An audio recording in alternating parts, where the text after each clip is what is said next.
Hey, konnichiwa, minasan, it's Gray from Wakizashi's Teahouse over in Japan. How are you doing? You good? I hope you're feeling genki. I'm pretty good, thanks. Recovering from a bit of a crazy weekend, but less about that, more about comics. What you can see next to me here is my pick from last week, the wonderful Rook Exodus issue 5, which, hey, what hasn't been said about Jason Fabok's art? It is so good, and the story is really good to boot.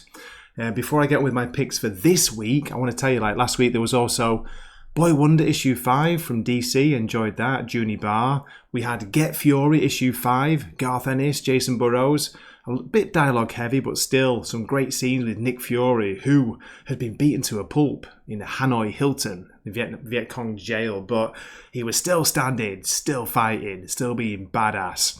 We also had from Dark Horse Dawn Runner issue 5, the conclusion to Ram V and Evan Cagle's sci-fi epic.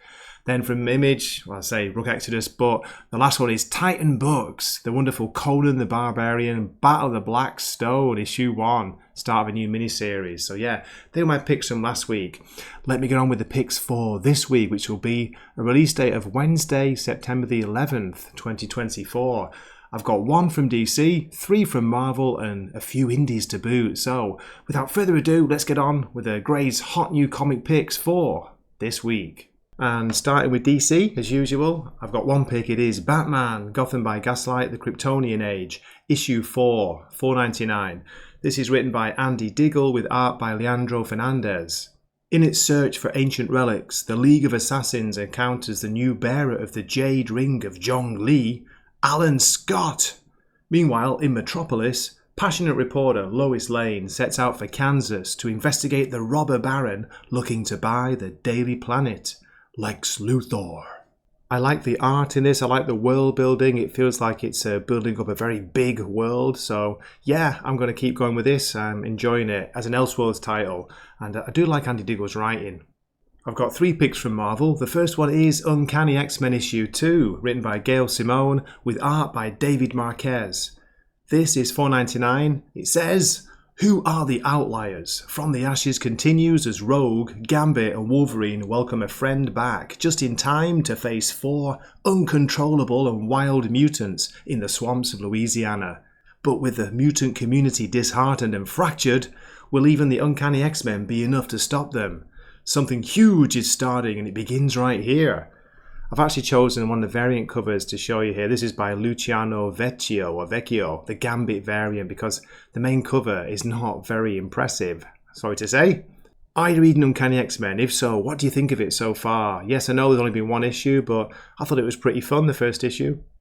Next up is a new series, Wolverine, issue 1. Another new Wolverine series? That's right. I've actually gone for a variant cover on this as well. This is the Kari Andrews variant, which I much prefer to the main cover. Okay, now I'm going to try it, but I've got to say my hopes aren't high. I'm sorry to say that, because the writer is Saladin Ahmed, who's he's writing Daredevil right now, and I've gone right off that. I think it's terrible, Daredevil. It used to be a really good comic, but not anymore. Art is by Martin Coccolo, and yeah, let's have a quick look at this. A big synopsis here. The legend begins anew in the adamantium tough new ongoing series. Nice. There's a killer in the woods, and as Wolverine's attempt at peace is shattered, an old enemy will re-emerge as a new villain rises who will bring Logan to the brink of his berserker rage. Jesus, that was a long sentence. But Nightcrawler knows his old friend is capable of doing what's right, and before long, Logan will have to unleash his claws, push his healing factor to the limit, and demonstrate he's the best there is at what he does once and for all. It also says on the synopsis, a key first appearance and a major addition to the lore of Wolverine in this issue. So I wonder who that could be. And my third pick, and the one I'm looking forward to the most, is the wonderfully bonkers Spider-Man Reign 2 issue 3. Written and drawn by Kari Andrews. It says here, old man Peter Parker is lashing out and making wildly bad decisions. But hey, what else is new? Well, now he's got Miles Morales after him. And Miles is no spring chicken himself. The Spider War is fought, and the whole of existence may very well be at stake as time and space get pulled to the brink. 32 pages, $4.99 for this. I'm enjoying it because there's nothing like this out there at the moment. It might be crazy, it might be bonkers, but at least it's fun, it's inventive. And moving on to indies, we're starting with Image. We have Transformers issue 12 from Skybound. 28 pages, $3.99. It says here, end of story arc. The fate of two worlds is decided here as the Autobots and Decepticons make choices that will change the universe forever. That's all it says. It's nice to see a nice, lightly written synopsis for a change. Daniel Warren Johnson on writing duties, art by Jorge Corona, colours by Mike Spicer. What hasn't been said about this series? Yeah, I've got to find out what happens. It's the end of the story arc. Just look at this cover by Warren Johnson. It's gorgeous. Yeah, can't wait to read it. And next up from Image is Geiger issue 6. Yes, looking forward to this. Ghost Machine, of course. Written by Jeff Johns, art by Gary Frank, colours by Brad Anderson. A shocking epilogue, it says here. In the wake of their devastating encounter with the electrician, Tariq Geiger must come to grips with the lethal consequences, especially with what happened with his two-headed wolf Barney. You won't want to miss this extraordinary spotlight on Geiger's best friend.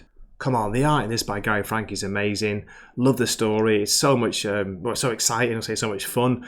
Maybe not describe it as fun. It's dark, but it's moving. It's emotional. Some great characters in here. I love the Nuclear Knight. He's really won me over. And what can you say about Barney, the two-headed best friend, his dog?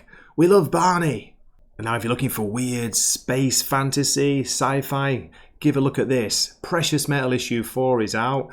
Written by Darcy Van Polgeest. It's got art by Ian Bertram. Very distinctive art. Colours by Matt Hollingsworth. Max returns from a world beyond his own, finding himself in the heart of a rebel encampment as the rebels race against the clock to stop Bishop's mission to cleanse New Empire of modified beings.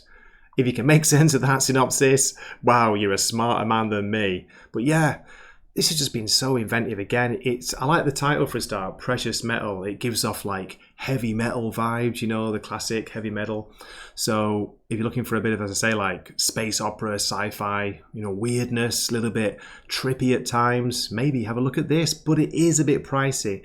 $5.99, but for that, I think you get about 60 pages. Each issue is really, really long. It's oversized, yeah. And the art, colours, gorgeous. And my final pick from Image, and this nearly slipped under the radar, it is Dead Eyes, The Empty Frames, Issue 1. Miniseries premiere. Written by Jerry Duggan. It's got art by John McCrae. Colours by Mike Spicer. Keep hearing his name a lot these days. Dead Eyes is back. The world's most unkillable comic is out of hiding and back stomping around Boston. At the end of the first volume, the masked hood known as Dead Eyes picked up a clue as to the location of the paintings swiped in the largest private art heist in America. Can Dead Eyes and Wheels take down the score while avoiding the cops and the mafia? Duggan and McCrae are back and knocking teeth down throats. So the first question is, have you heard of this comic? Did you read the first volume, Dead Eyes? There was quite a bit of controversy about the title or something, or some problems with it, so I think it got pulled and then maybe it was re-released, but it's a kind of a crime caper comic, tough, doesn't hold back on the violence, pretty cool main character. But yeah, I'm very curious to give this a shot, see what it's like. $3.99 by the way. Yes, a $3.99 comic. Good old Image. And I'll finish with two picks from Dark Horse. The first one is the Miller World Universe here. Prodigy, Slaves of Mars, Issue 2. Written by Mark Miller with art by Stefano Landini. Stripped of his wealth, his status and his multinational corporation, Edison Crane is homeless and on the run from the police for murder. Who does the world's smartest man turn to when he needs help? His older, smart brother, of course. Enjoy the first issue. Haven't read Prodigy before, so it's been good to get into this series, give it a shot. And yeah, I like the art style in this. Felt like there were real stakes in the first issue, which was good. So I'm looking forward to seeing where this goes. And my final pick is a bit of a nostalgia pick because, I don't know if I mentioned this before, Gru issue 17 is the very first comic I bought with my own money back in the UK many moons ago. So this is Sergio Aragones's Gru Minstrel Melodies issue 1, new miniseries. Written by Mark Evanier and Sergio Aragones with fantastic art, of course. Very unique art by Sergio Aragones. Colours by Carrie Strachan. Letters by Stan Sakai of Usagi Yojimbo fame.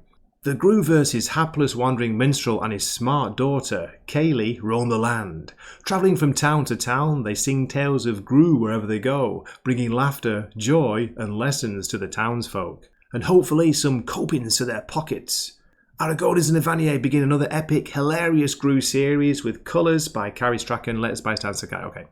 Each issue features a Ruferto backup story. Ruferto is Gru's dog and he's awesome. You know, what can you say about this character? It's so cool. Got someone here in the comments asking, like, if this were a Marvel Legacy book, maybe it's up to around issue 275, maybe. Hey, and there we have it. That's it for my picks for this week. Are you still here? If you're still listening, you're still watching, you absolutely rock and roll. So this is my favourite cover for the coming week. I've got to say, this Carrie Andrews cover of Wolverine and Rogue looking fantastic. Love it. Old school style. So yeah, as always, guys and girls, if you're out there, girls, a very small percentage of ladies watch my channel apparently. There should be more, right? Thank you so much for watching. Do drop a comment. Let me know what your picks will be, what you're looking forward to. And as always, yeah, hope to see you in a future video. This is Gray, signing off from the Teahouse. Matane.